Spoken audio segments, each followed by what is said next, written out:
On tonight's episode, a double dose of the Bad Batch as we talk episodes 5 and 6. Who are the Ancients? Who is after Gungi? Those questions and more, so sit back and relax. This is where the fun begins.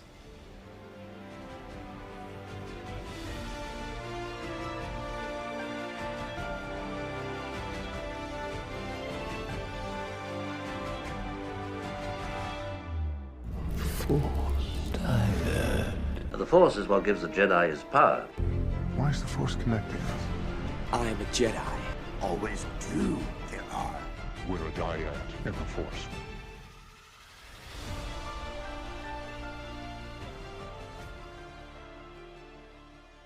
Welcome, friends, to another episode of the Force Dyad Podcast. This is episode 43. I'm your host, Obi Sean, joined, as always, by my best bud, Jedi John. How you doing? Oh, great. How are you? I am grand. Excited to talk episodes 5 and 6 tonight, that's for sure. Oh, very, very excited. We had a lot of great things happen. Visited another new planet and then went back to Kashyyyk for an episode. So that was pretty cool. Haven't been there in a long time. So fun to see. Yeah, and a lot to discuss, a lot of questions out of these two episodes. Definitely more than I was expecting, given kind of the single path nature of the episodes. Yeah, I know we're gonna get to it during the episode, so I don't want to spoil everything. But I mean, the parallels between one of our favorite games came through in both episodes. So it's kind of cool that we get to talk about both these episodes at the same time instead of splitting them into two separate episodes. So pretty cool. We talked about, well, we're going to have to do double recording before we saw episode 6, and then they just kind of play into each other really well. So it's going to work out. So with that, let's just jump right into episode 5. Quick synopsis, right? Indiana Jones style adventure with a mix of Uncharted and Jedi Fallen Order. We get an amazing sort of, I don't even know what to call it, mech, droid, but I think that's going to be kind of the cornerstone of our discussions tonight. Yeah, where'd it come from? Who built it? Who left it there, and who hid the planet? Exactly. So just going to jump into some talking points as far as starting the first, before we get into the meat of it, with who are the Ancients and where did that thing come from and that sort of stuff. I want to talk a bit briefly about Omega as her character develops into kind of, I don't know if she's becoming more impressionable, but definitely with how her and Fee kind of interacted in this episode, right? I don't know. For me, she's definitely becoming more curious about things and being more forthright with those curiosities. Like, I want to go look because I want to know, you know? And she's pretty entranced by the whole treasure thing at this point. I mean, they didn't get their last treasure that they were trying to get from Dooku's, what was it called? War chest. So, it's just interesting that she's on the treasure kick right now, in this episode at least, where she's like, I want to go find out if it's real. I want to hear the legend. I want to hear the history or whatever it is. So, well, yeah. And she was hanging on every word, right? And basically anything that Fee says, she's kind of hooked on, right? And you can tell that Hunter, especially, is exasperated by this. You know, oh, she's making it up as she goes along. Basically don't believe what she's saying. And this episode and 6 kind of go back to a lot of the themes from season 1, where you kind of have that parent-kid relationship, right? And the things that come with raising a kid and the things that they have to deal with as far as role models. You know, who do you look up to, right? Who should you look up to, right? Is she looking up to Fee more than, you know, Hunter and the guys? And is that a concern? Is that going to kind of twist how she acts going forward? Will she make the right choices and that sort of thing as far as who to align with? I don't know if it goes that deep or not, but it's certainly interesting that you get that kind of impressionable side of her in this episode. Yeah, she wanted to go. I mean, after hearing the legend, so to speak, she's like, ooh, can we go? We should go. And she magically found the star map just posted up in a junkyard that no one's ever looked at. What a coincidence, right? It's yeah, good plot device. It was a Well very done. good plot device, a plot device. And so yeah, they It was fun. It was a fun episode. I enjoyed it. it was a lot of fun, and even if it had been its own sort of standalone, just a treasure hunt and it had nothing else sort of affiliated with it, it still would have been a good episode. So they trudge through the jungle, they find the entrance. We get some, again, Uncharted Jedi Fallen Order type puzzles. So they find the heart, they remove it, we get the giant mech scar and all. And this, Fee, that is, mentions the ancients, and this is going to be the big talking point. Who are they? And I don't know if you have your mind made up on who you think it is or not. I'm going to throw it to you first to kind of give your feelings on it. I almost was just really sarcastic in a very, very me way, but I'm not going to share my humor with the world yet. So, They're not ready for it. I just can't. I can't right now. Sorry. You still have a chance to say it, and then we can just add it in later. No, yeah, we're good. It was God. God left it. It's Oh, totally there it fine. is. There it is. Just The Catholic. That's the Catholic humor in you. yeah. Anyway. Oh, who do I think left it? Honestly, I mean, we went back and forth between you know, uh, the Jedi Fallen Order. Like, was it the Zephos? Was it what? Was it Zepho? Period. Did we go there? Like, we had a lot of talking about that stuff. But when you brought up the ancients, it could have been them. But I honestly did not dig too far into this specific episode. It was fun for me and it was cool to see. But are we ever going to see that planet again? Probably not in the Bad Batch. I doubt they go back to it for any reason at all. I don't know why they would. So, yeah, it's like cool for the Easter eggs of it. That's really what it was. And I'm like, and it reminded me of Jedi Fallen Order, but at the same time, I'm like, it's a big walking droid that somebody made that can't be shut off. And the other stuff, the parallels between Jedi Fallen Order, like when he was on Zepho going through things, it was all a puzzle game. Everything was a puzzle. Yeah, and the compass itself, the way that it opens by kind of flicking the eyepiece open, there was a lot of callbacks to the temples on Zepho, with the rotational puzzles and stuff like that. And I know in our discussions, I was pretty set on the Zepho simply because of the shape of mainly the head, and the uncanny similarity to the Tomb Guardian, on Zepho, and that kind of flat football, almost like a hammerhead shape, right? And on top of the fact that the Tomb Guardians have a similar energy weapon located in their chest, very similar to what this mech had, and so I was pretty set on Zepho, and then I started looking, and the more and more I kind of dug, the more I thought it could be the Celestials, which I had no idea who they were, and they're technically not canon, but the Celestials, from a Legends perspective, are those who down the road will become the Ones, which we meet in the Clone Wars, the Father, the Son, and the Daughter, basically the Trinity of the Force. And one of the Celestials themselves were known as the architects, and were responsible for building and leaving behind massive works. And some of the things that they had apparently assembled were whole planetary systems. And the fact that they go to the Kaldar trinary system, right? So a system of three, right? Which ties in really well with the three members of the ones. And so the more I was thinking about it, the more I was kind of leaning towards them, as being, well, the architects of the creature. And on top of that, Zepho, according to, well, Wikipedia, which is frankly where I get a lot of my information, shout out to the big Wook, is located in Galactic Grid M3, and Mortis is just next door, which is where the father, son, and daughter end up living eventually, is a K2. So they're both very close to each other. And for those that haven't watched other animation, we ran into that in the Clone Wars when we traveled to Mortis for the first time.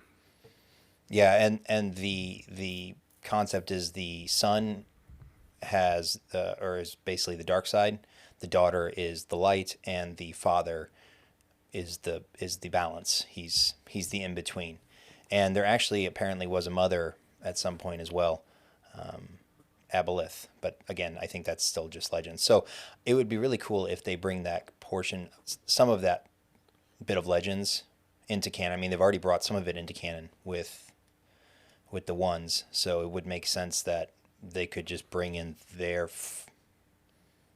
forefathers, talking tens of thousands of years prior to them. They could easily bring them into canon and make it tie in and make it make sense. So yeah, I mean, a really fun episode in its own right. I enjoyed the puzzles just like I enjoyed them when I played the various video games, and I did think for a brief moment that we talked about it before about somebody kind of biting the dust, and there were a couple times during this episode where you're like, oh, is this where Tech eats it? Is this where Hunter eats it? Is this where Wrecker eats it? Like when they got attacked by that lizard thing in the cave, whatever it was, and he rips the arms off. It happened so quickly that I actually thought it did that to Wrecker, and I was like, oh my god, they just ripped Wrecker's arms off. But no, that did not happen, obviously. So, your thoughts overall on the episode? What'd you think? I mean, pretty solid. I mean, it's probably gonna get the old another fetch quest, like another just one-off episode. So people are gonna be unhappy because it didn't lead for the rest of the story. But for me personally, I mean, I enjoy those kind of things. It was a fun treasure hunt. There was things that paralleled to things that I enjoy. So I'd give it a solid 8. Okay. Yeah, I was in the same. I would say I'm in the same ballpark. Yeah, probably 8.2, 8.3 for me, just because it was a fun episode. It reminded me of, again, going back to one of our last episodes. It reminded me of a Clone Wars episode that really didn't have a specific tie-in to the broader arc, but was just kind of a fun standalone or 2-episode journey that is there really for character development and fun, basically. So I would probably give it like an 8.3 or so.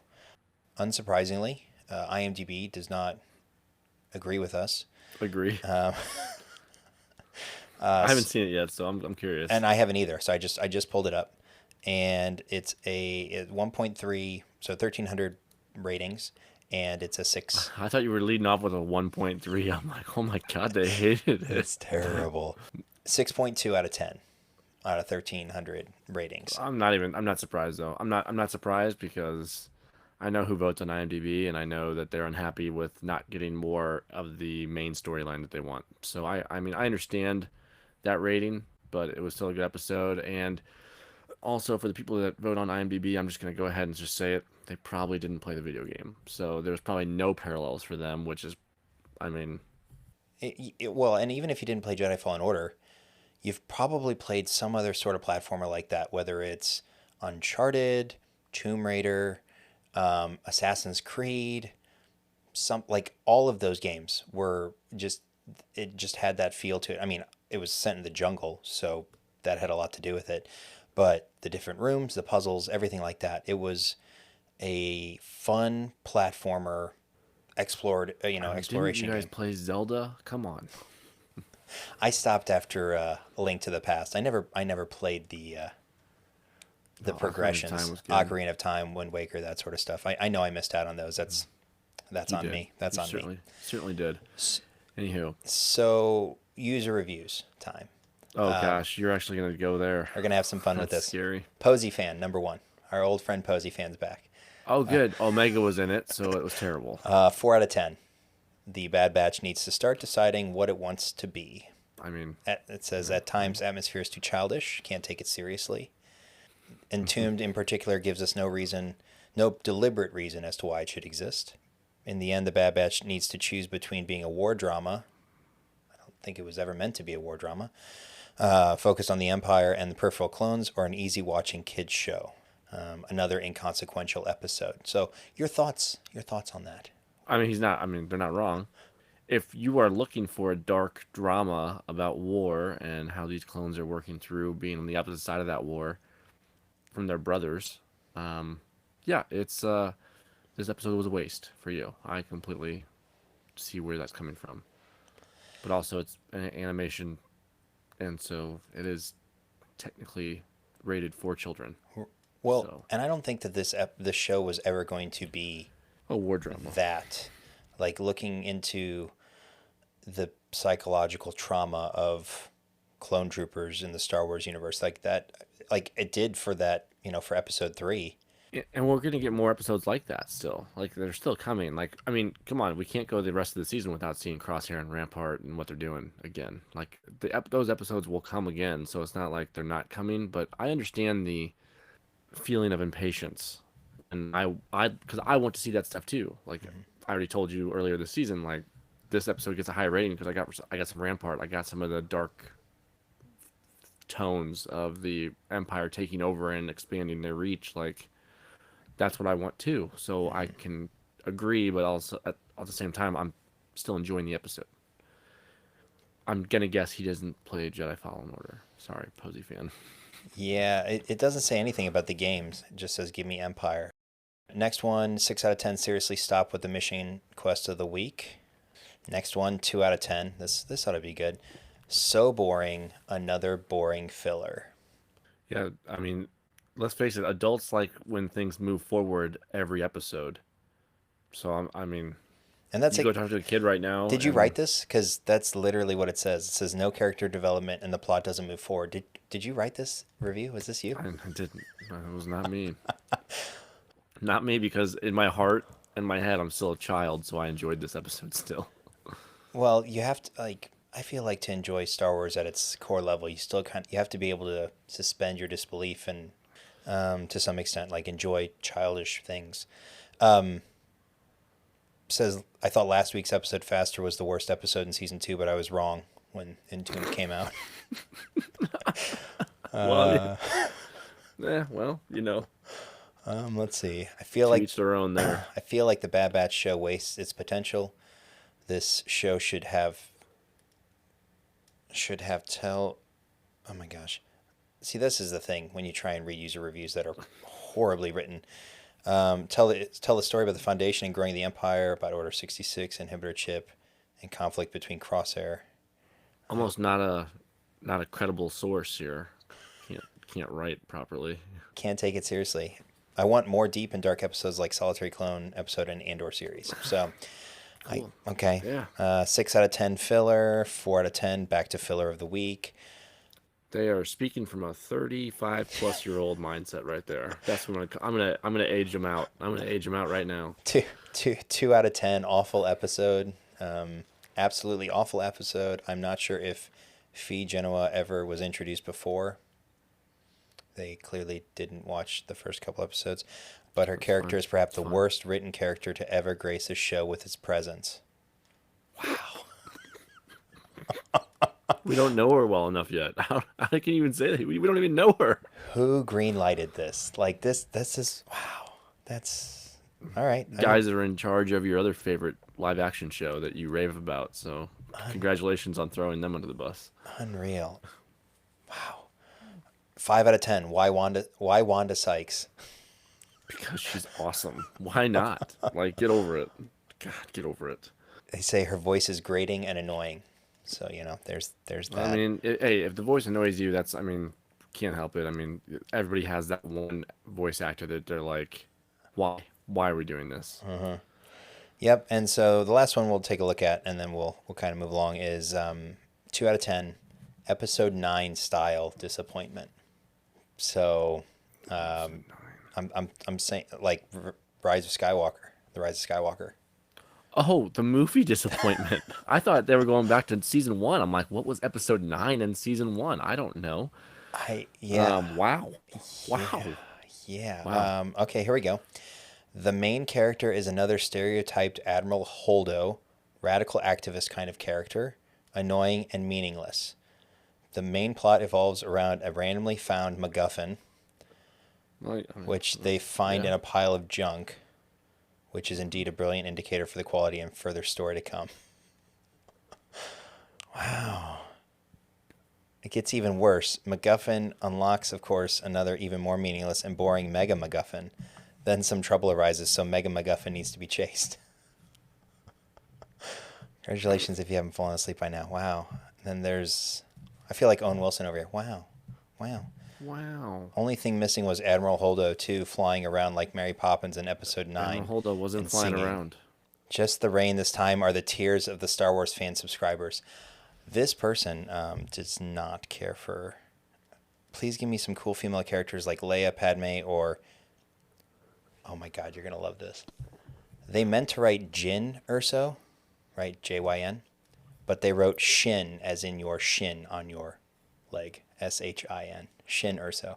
So clearly a huge Star Wars fan. That's what we're saying. Massive. You know, I can understand some of the hate, but at the same time, if you don't like it, don't watch. I don't care. Like, I'm sorry. Like, it's still a kids show. Ultimately, it's geared for kids. Like, what are they going to do when what's the preschooler show coming out? What are they going to do when that comes out? Are they going to rip that too? Yeah, Young Jedi Adventures.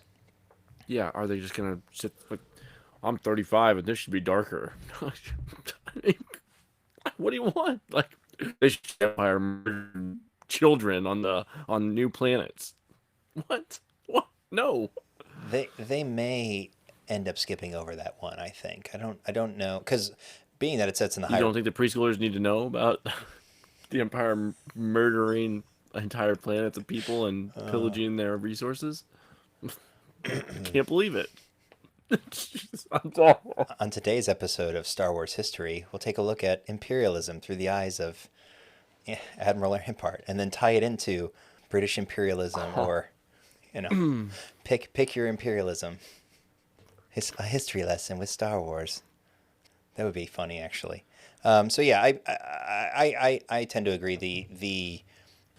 There are some critiques that are justified, but just simply saying this is filler because it didn't do what you wanted it to do isn't a valid criticism. And so to simply lambaste it because you didn't get Crosshair, you didn't get the Empire, you didn't get some sort of dark psychological expose on Cody, for example, like that doesn't make it a bad episode. So I enjoy reading the user reviews just simply because it kind of gives a glimpse into some people's thoughts on how Star Wars should be, and I would say it tends to skew a bit unreasonable. I know I laugh at it, but like, and I made fun of the age. Like, this is definitely this, but like at the same time, I understand the viewpoint, but at some point they have to realize that like it's still Star Wars. We're still getting content, which a lot of fandoms can't say. Like, in 40 years, will they still be making Harry Potter stuff? I don't know, but yeah, I mean, I'm just saying, like, you don't know. We don't know. But what I do know is we've had 45 plus years of Star Wars content, and we're still going strong. And if you were around for the first stuff, this brand new animation stuff might not exactly fit your ideal Star Wars, but it is still Star Wars. So that's my take on that. But I can't wait to read reviews on the next episode also. So yeah, the one last comment before we jump into kind of our mid-session break segment. The 40 years later with Harry Potter, it'll probably just be a reboot like That 70s Show, and it'll be Harry and all of them, and they'll just have their kids running around Hogwarts and making the same mistakes and being like, oh yeah, Leviosa. I wouldn't be surprised. Leviosa. Yeah, right. I'm clearly a Harry Potter fan. So that'll bring our episode 5 discussion to an end. We're going to pivot briefly before we jump into episode 6 into our Fine Edition segment. A fine addition to my collection. Jedi John, you have something to share this week. What do you have? Yeah, we're talking about the Bad Batch. I've got. Oh, hold on. The Justifier. Okay. The Yes, Justifier. you can speak about it because my mic is blocked right now because this box is All massive. right, so it's a 1,022 yes. piece set number 75323. It came out last year, right? Yeah, late last year. Yeah. It's got CAD in it. It's got Omega, and Hunter, Fennec, and Toto 360. So it's the only Lego set currently that has a Omega minifigure in it. So it's I don't know if the set itself is popular because of that, but I know obviously her minifigure is. And if I remember right, the price on that was like wasn't that like 140 or was that 150? 130, 140, something like that. I can't remember. So It may have been 150. so where are you going to put it when you build it? Where's it going to go? Oh, I don't know. We'll see. I've got a lot of space. Well, you're going to have to build I a don't know separate yet. Lego shelf behind you, kind of like Oh, I very have. clearly. It'll be over here somewhere. I don't know. We'll figure something out, you know. We'll see how all my whatnot shows go and selling off everything else on that side of the room away from this stuff staying. Don't worry about this stuff, guys. It's not going anywhere. That stuff is going.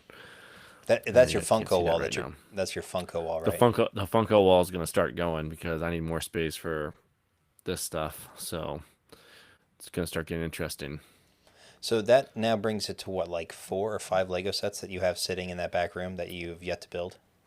Because you've got your cantina, you've got your. Do you have a Slave One or is it the Boba Fett starship? No, Slave One's built. I have Okay. a Slave One. It's Yeah. built though. And then what is it? I've got the Imperial Star Destroyer. Oh, that's right. You bought the ISD. Yeah, I got the ISD, and then I've got the Cantina. I've got the Bespin Duel set just sitting over there, just chilling. I've got Boba's Throne Room just chilling somewhere. My other big one I'll never open because it's signed by the creator. So The Tantive. the Tantive, yeah, you also have one of those. I do. I need to get it. On. I mean, I can't get it on my shelf because it's too long, but I definitely got to put it somewhere. Probably get an acrylic case for it or something. I probably should have gotten an acrylic case for it 3 years ago or 4 years ago now when I procured it from it. Star Wars Celebration.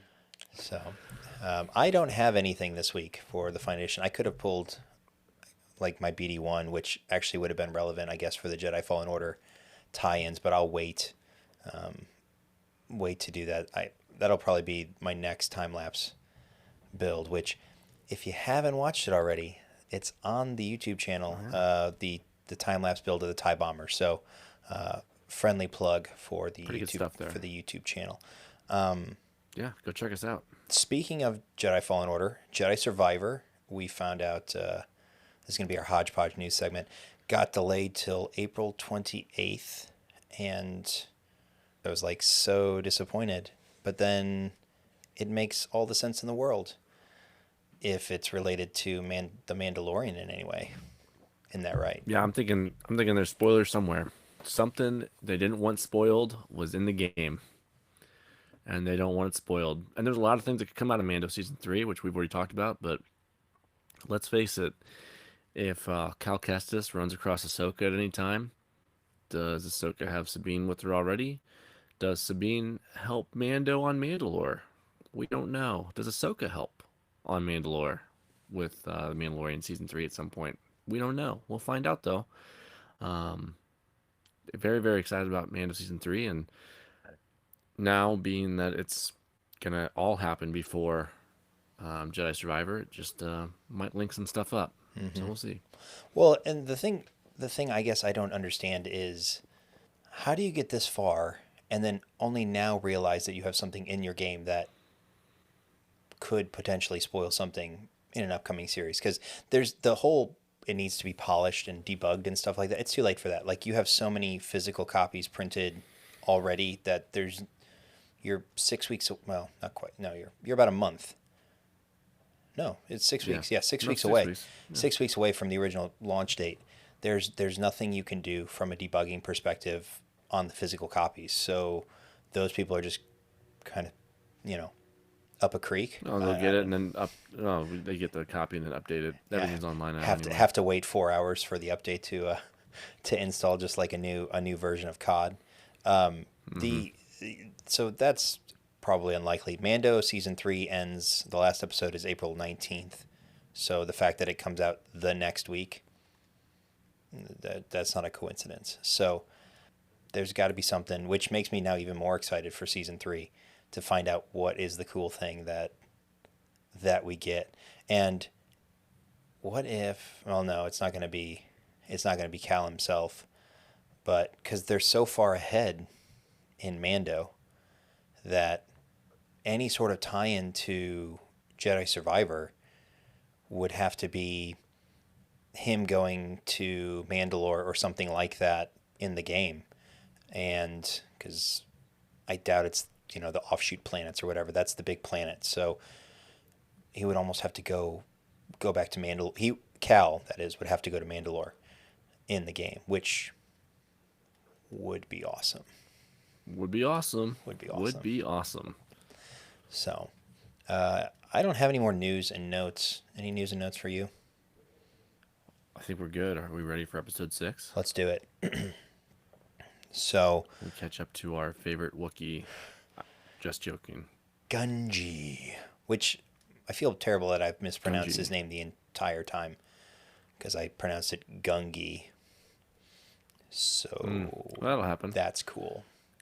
Confirmed. Gungi. I love that Hunter's talks about his Sherwook being rusty, and then he proceeds to basically translate 60% of the episode. Obviously, having Tech do the rest of it. Yeah, Tech had the goggles down for a lot of it. He was just confirming what Hunter was saying the whole time, That's funny. It was a cool episode. I mean, I really enjoyed this episode. Seeing Gungi again, we first met him in the Clone Wars while Ahsoka was on one of her first missions as a Padawan under Master Yoda's direction to go to Ilum to go find their kyber crystals. So really cool mission. Many younglings went on that trip, to find those kyber crystals for the first time. We learned about how to make a lightsaber during that episode. I mean, it was a very cool Clone Wars episode without spending too much time on it. It was just a very cool episode.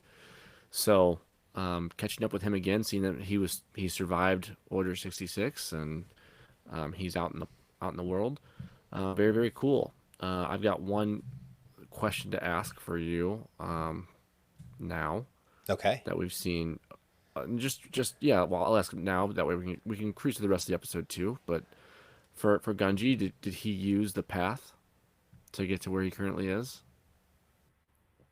Oh. Ooh. Oh. Ooh. Ooh. Ah. Ooh. The one that was described in Obi-Wan. And Obi-Wan. Or yep. in Kenobi. Yeah. Oh, that's a good question. So we would be... Yeah. I feel like it would be really early. Be early on in the path, obviously. I mean, within the first year, but people were harboring Jedi at that time still. So it could have been the formation of the path, so to speak. But he did get captured, so they weren't very good at it yet. Well, and his so did he use the path? I would probably guess no, just because I don't know that it would have been like sophisticated. Not to say that he wouldn't have been helped along the way by somebody. It would be interesting to know where he was when it happened. If he was with, I would assume probably his master somewhere. But he's definitely grown up quick from when we see him in the Clone Wars cartoon. So no, it's probably... Well, yeah, he and Ahsoka were both younglings when they went to go on that first mission. So yeah, I mean, he was much smaller. Well, so Ahsoka was a Padawan then. She had already gotten her crystal at that time. Oh yeah, that's true. So she was like ushering them, right? Like she had been ushered when she was youngling. But nevertheless, I don't know that it was the sophisticated path, but it would be cool if he ends up getting involved with that, after the fact.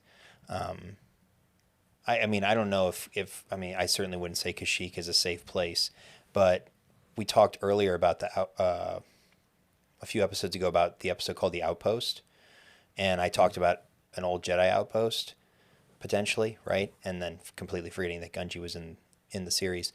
And so that would be cool if it is actually related to the Jedi in some way, that being kind of that early formation of the safe route for all this, for the surviving Jedi.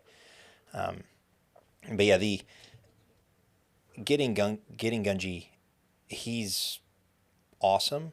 Like, I love that he was given the free will to fight, right? Like, he wasn't hampered in any way. And jumping to that really quick, we don't really even need to recap the episode, but when he pulls his lightsaber from what was that group called? The Vanguard Axis. They were yeah, so they were the ones who had him in custody. When he pulls his lightsaber, Omega looks at him, and she did not seem alarmed or concerned or surprised at all by what was happening. And then the second he lights up his lightsaber, again, really no reaction. Now, maybe it was because they were in the middle of a fight or whatever, but do you think that she has seen Jedi before? I think she's at least heard about them, especially through the Bad Batch. Sure. The Bad Batch immediately, he's a Jedi. Like immediately, which I mean, it's pretty obvious at this point. As soon as he pulls out his lightsaber, like they know. But for her, yeah, I think that she's heard enough about them at this point because it was something different for the Bad Batch to go through. I'm thinking that was just one of those things. And she could have seen somebody on Camino also, but... Well, and that was my question. Is it possible that she saw Obi-Wan when he was there to visit in Attack of the Clones? And because her and Boba, right, would be the same age, presumably, or roughly. Don't you think? No. No? No, because Boba would have been the Alpha, right? Okay, So, yeah. So, like, she would have been born after him. Yeah, but I mean, who knows how... Okay, so they're about the same age. Yeah, You're probably we only don't know. separate by a couple years. A few years, yeah, maybe, but yeah. So getting...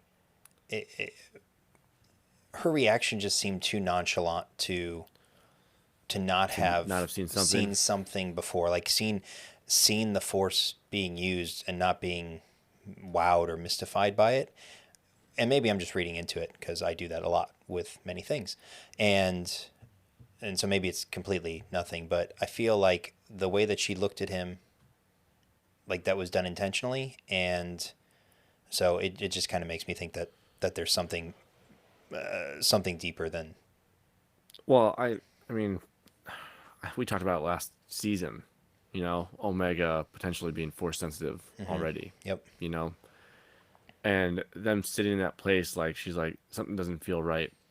Something's off. Like, granted, that's just gut instinct sometimes, right? You just get that gut instinct, like, something's not right here. What is it? I don't know yet, but something's not quite right. But she went exactly to where she needed to go to find Gunji. And it also could have been Gunji calling out for help. Through the Force? Like, through the Force, anyway. Yeah. Yeah. But immediately, without question, she had to help him. And...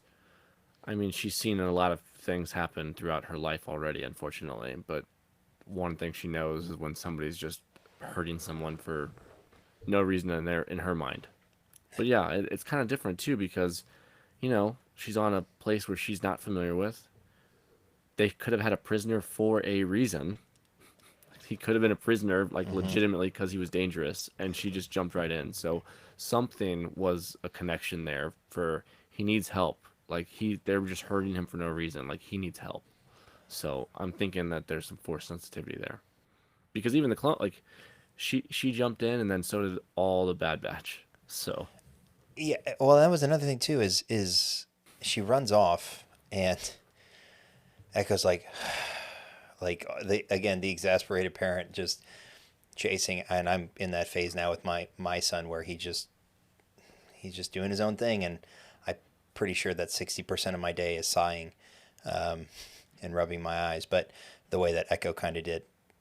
But you still love them anyways. Anyways, I yeah, the coincidental nature of her taking off and then running directly into what was going on is it's a little suspect, uh, to put it lightly. And so maybe she's been not toyed with from an experimental perspective, but maybe that's why they want her so bad. One, because she's the last pure kind of DNA specimen, but just maybe it has something more to do with, the force sensitivity side of things. And so as far as who the buyers could be for Gunji, I mean, the obvious one would be the Empire, Yeah, right? which is who I think it is. I mean, I truly do believe it's the Empire, or it's potentially just the Inquisitors and Vader are gonna pay for the information. So the question I have, like, and it kind of dovetails off that, is they, obviously they know he's a Jedi, so the whole point of Order 66 was to get rid of them. So what is special, if anything, about him? Or does it Like have everyone to do with alive. well, I mean, he is alive, of course. That's the first. But what I'm thinking is, I think his age has something to do with it, because they're not in any hurry to capture adult Jedi for these cloning trials and everything like that, right? And if you think about Grogu, yeah, he's 50, but he's technically still young, and Gunji is young, and so I don't know if that has something to do with it, because there's no other reason for them to want to capture him specifically. Um, Again, maybe I'm reading into it too far, but Yeah, I don't know. I mean, I think it's probably the same people that wanted Omega, you know. So if it's the Empire, it's the Empire because originally the bounty was on Omega to get her back, and two Kaminoans were fighting over. I mean, mhm. each one of them had separate bounties on them for different reasons. So one was to protect her, and then the other one was to capture her for another buyer. Yeah, and it also popped into my head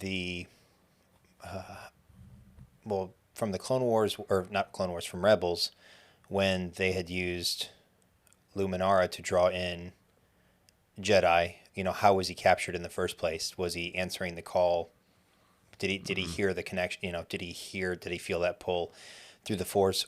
And then jumping ahead to Kenobi, the vault on the Inquisitorius, you've entombed all of those Jedi. Were they failed experiments? Are they failed hosts, so to speak, or donors? I guess not hosts, donors. Because again, there's really no reason to hold all of those people, even as some sort of sick sort of trophy case for Vader. Like, there's no reason to do that unless it's for something else. Like, there has to be a reason for it. Right. There's, as you like to say, everything's a circle. It's all a It's a circle. circle. It's all connected somehow. But cool stuff there. I mean, it was very cool seeing Gunji again. It was cool seeing him on Kashyyyk with his people. We get the Trandoshans. I mean, they were known to hate Wookiees, and also, which we learned about now twice in quick succession. Like we learned about Black Chrysanthemum pretty quickly, and how much he loved Trandoshans in the bar. So, it was very interesting to see them on a planet working for the Empire, or side by side with the Empire.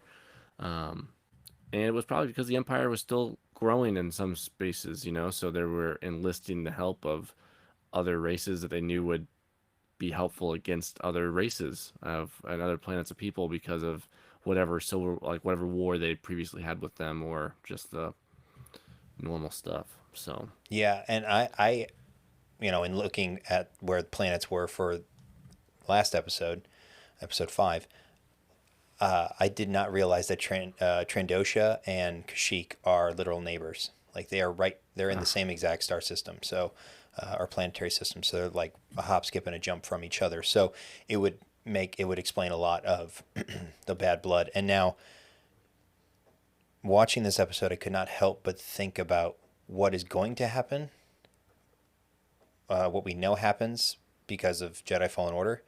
And I think we see that in the prisoner that they have captured, is, as far as bringing them in and then turning them into slave laborers, which, again, we learn that playing Jedi Fallen Order, and Cal has to go help Saw, bust him out of the Imperial factory or whatever. And as soon as, Gungi stays with them and they get ready to leave, I'm thinking, okay, one, were they already planning to enslave the Wookiees for their own means, or did the events like this trigger that response? And then secondly, where does Gungi is Gungi there when all of that happens, like down the road? Is he involved with the group that Cal saves? Does he, Or did they already find him and capture him? Like the Inquisitors were on Kashyyyk during the game, right? If I'm recalling correctly. So, and if they did call it in, so to speak, we are, I mean, we're right there where the Empire could show up, like in full force. Number one, find a Jedi, but number two, they were already working on pillaging the resources for Kashyyyk. So yeah, because the fact that they recognize the lightsaber damage immediately, they're gonna. I don't know how that wouldn't get relayed to Vader and the he's like, Inquisitors. don't call it in. I'll kill him first. But Right. Yeah, I don't know. the little spider, what are the Kinnerax? I think is what they were called. The little, Oh yeah, not, they weren't spiders. I actually thought we were gonna get the big massive like albino spiders from Fallen Order. When I saw all those webs, I was like, oh, we're gonna get the big mama spider. But they're no. really all about the spiders recently too. They're really big on the spiders. Yeah, Every show gets spiders. you get spiders. You get spiders. But yeah, do you think that the actions of the group in this episode have anything to do with the plans that the Empire inevitably forced upon the Wookiees? I don't know if it was specifically what they did. I think they were already coming, but I think knowing there's a Jedi on the planet will bring more attention to the planet, period. The Inquisitors were all over the galaxy hunting. So if they got wind that there was a Jedi there, it would immediately be just a siege on that planet to find the Jedi, and they would shut it down from a travel standpoint. So Sure. they're going to find what they're looking for. So then, I guess, does the batch have to go back and help Gungi again, like escape, or is this We'll the end? see. And is he like the main purpose of having him in this episode? The To recognition, show Omega has. either that or just the childlike nature that they still have, right? And to remind Hunter and the guys that she is, after all, just a kid, and for as frustrated as they might become with her running off and doing things or wanting to help people or whatever, that she's still just a naive, innocent child. And I didn't write the quote down at the end, but when her and Gungi are communing with the trees, that message about the youth, and when the child leaves, or when they leave, the trees cry, and when they come back, the trees sing, and that belief that everything is so intertwined, both the land, and the environment, and those who inhabit it. Yeah, I mean, I'll say this about the episode, and then I think we'll get to the ratings here and close it down. But boy, the trees had a good plan. Spiders. Spiders. Just use the spiders, guys. When they said the trees had a plan, I briefly thought of Lord of the Rings. I mean, hey, Treebeard had it Treebeard. going, man. Just wander out and just start womping willows from Harry Potter. I'm just hodgepodging all of my movies. We Just, got it. We got it tonight. You get a magical tree. You get a magical tree. You get a magical tree. So yeah, it was a good episode. So your thoughts, your ratings for it. Oh, I enjoyed it, so I'll give it a 9, and well, I'll give it an 8.5. 8.5. Okay. It didn't really like it goes back to it didn't really further the entire story, but we did get some development, and I really enjoyed seeing Gunji, so I'm good with it. 8.5. Yeah, I'm probably in that 8.3 range again, 8 to 8.5, just because I like the Gunji. That was cool. The battle on Kashyyyk was cool. Maybe you know what? I'm gonna give it an 8.5, because thinking back on it now, there was a lot of good. You get the combat in the fire ring with the Trandoshan leader and Gunji, so that was fun to watch. Yeah, 8.5. I would give it an 8.5. And we immediately got the their clones, their evil from Gunji. He did not trust them immediately, so it was good. I mean, it came around pretty quickly, but yeah. So let's see. What does our old friend IMDb have for this one? All right, we're back into the 7s. After 2 weeks in the 6s, we're back into the 7s. So, because there's a lightsaber. There's a lightsaber, so it's all, things are good. Things are good in the world. well, and there's Gunji, right? So, and those who have seen the Clone Wars, well, that's real quick. That's the thing. I wish they would not have shown that in any of the trailers, because it really kind of defeats it. It takes away that surprise. Anyways, so 721 reviews or ratings, 7.6 out of 10. So yeah, pretty solid. Solid episode. Solid, pretty much. solid C. Unfortunately, there's only 3 user reviews, but oh yeah, Posey fan number 1. Yeah. Bring it. 8 out of 10 for Posey fan. 8 out of 10. So He likes his Jedi. Hated Entombed, loves Tribe. So it says Tribe is a nice change of pace for this season. And he says, I actually cared about what happened in this episode. Okay. Really enjoyed seeing Gunji again. Kashyyyk was a nice tie-in, nice fight scenes. Overall, the episode fed into the bigger story and advanced it. Okay. And a little bit. All little right. bit. Sure. Because it had the Empire in there, so it technically ties into the rest of the universe. So yep, right on, spot on. However, I still have a few problems. Number one, I still don't see the point of Omega. Just connected with Gunji right away. Like, why does she exist? What does she bring to the story? And then second, I get no sense of danger when they're engaged in a skirmish or battle. That's because they got to kill somebody off sometime, soon. Yeah. So again, because it's a relatively new episode, just came out yesterday, we got a 10 out of 10. 10 out of 10. It's a masterpiece. Ooh. It says Star Wars in its core and a strong return. So yep. I get Wookiees, Trandoshans, clones, old Clone War tanks, Kashyyyk, lightsabers, blaster fights. Yeah. Nostalgia kicking in. Mm-hmm. Can't wait for next week. And then the last one, solid 7 out of 10. Can't get over Omega though, and I can kind of agree with that view at this point, because I do tend to agree that a lot of the writing is just her running off and being the catalyst for something. They land in a pickle because of her. Yeah. Mm-hmm. And that's a MacGuffin.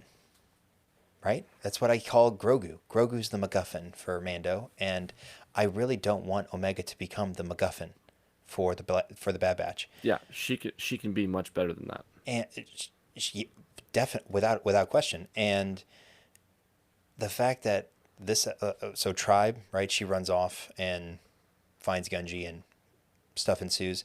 Entombed, she's grounded. Yeah. She finds a compass. Yeah. And then she's like, we're going on a treasure hunt. Scrounging around. That was the word I was looking for. Episode 4, she makes the double or nothing bet with Maligi and to try and get Sid out. Well, episode 3 we don't see them, and then episode 2, 1 and 2, she's Which the is one. the highest episode rating on IMDb. She's the one. She's the one that runs back to the the cargo container, and drives that point home. So it's like every single episode, it's Omega doing something which causes them to be in a bind. And that is disappointing because we know she can be so much bigger than that, so much more important than that. And I don't know. I do have a problem with that. That is one thing that is concerning, is that's how every episode except for episode 3 has been. I'm hoping it starts getting a little better for that. So, well, I mean, we'll have to wait and see, obviously, but we both know she can do better and be better. Mm-hmm. So hopefully they go back to creating her trajectory as they were building on it in season 1. I mean, with the landing in the cloning facility, seeing everything that was happening, like some of her backstory has to start coming out at some point. And I think that'll be when it starts getting better for everyone that's having a problem with her right now, because she's going to tie in somewhere really big. We just don't know what it is yet. So looking forward to that. I sure hope so, because I have some concerns right now. So we'll just leave it with that. Yeah, so that really wraps up episode 6. I don't really have anything else to discuss tonight. I would say tie a bow on this one. Well, we can do that. So we're going to bring the show to a close. We want to thank everyone for listening or watching, and make sure to reach out to us on social media. Those will be in the show notes or the episode descriptions. With that, we're going to make our jump to hyperspace. So for Jedi John, I'm Obi Sean, and until next time, may the Force be with you.